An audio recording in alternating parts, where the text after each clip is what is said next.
Au cours de cette audience, le roi Mohammed VI a réitéré sa pleine satisfaction quant au résultat historique de l'entretien que le souverain a eu le 10 décembre 2020 avec le président américain Donald Trump.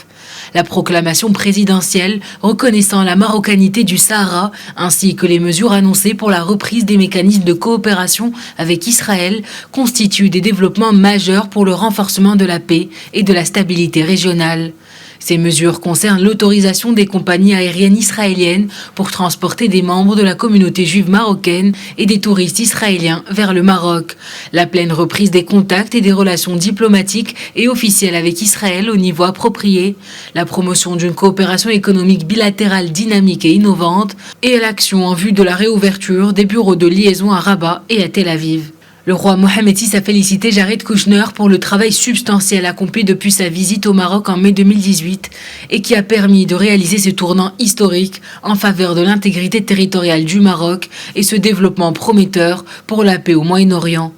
S'adressant à Meir Ben Shabbat, le souverain a souligné les liens particuliers avec la communauté juive marocaine et notamment ses membres occupant des postes de responsabilité en Israël. L'audience royale a été l'occasion de réaffirmer que l'ensemble des décisions et mesures annoncées lors de l'entretien téléphonique du 10 décembre entre le souverain et le président Donald Trump seront intégralement appliquées. Le roi Mohammed VI a réitéré enfin la position cohérente, constante et inchangée du Royaume du Maroc sur la question palestinienne, basée sur la solution à deux États vivant côte à côte dans la paix et la sécurité. Les négociations entre les parties palestiniennes et israéliennes comme seul moyen de parvenir à un règlement global et définitif, ainsi que l'attachement du souverain, président du comité d'Al-Quds, à la sauvegarde du caractère musulman de la ville sainte. À l'issue de cette audience, une déclaration conjointe entre le Royaume du Maroc, les États-Unis d'Amérique et Israël a été signée devant le roi Mohammed VI par le chef du gouvernement Saad Eddin Al-Othmani, Jared Kushner et Meir Ben Shabbat.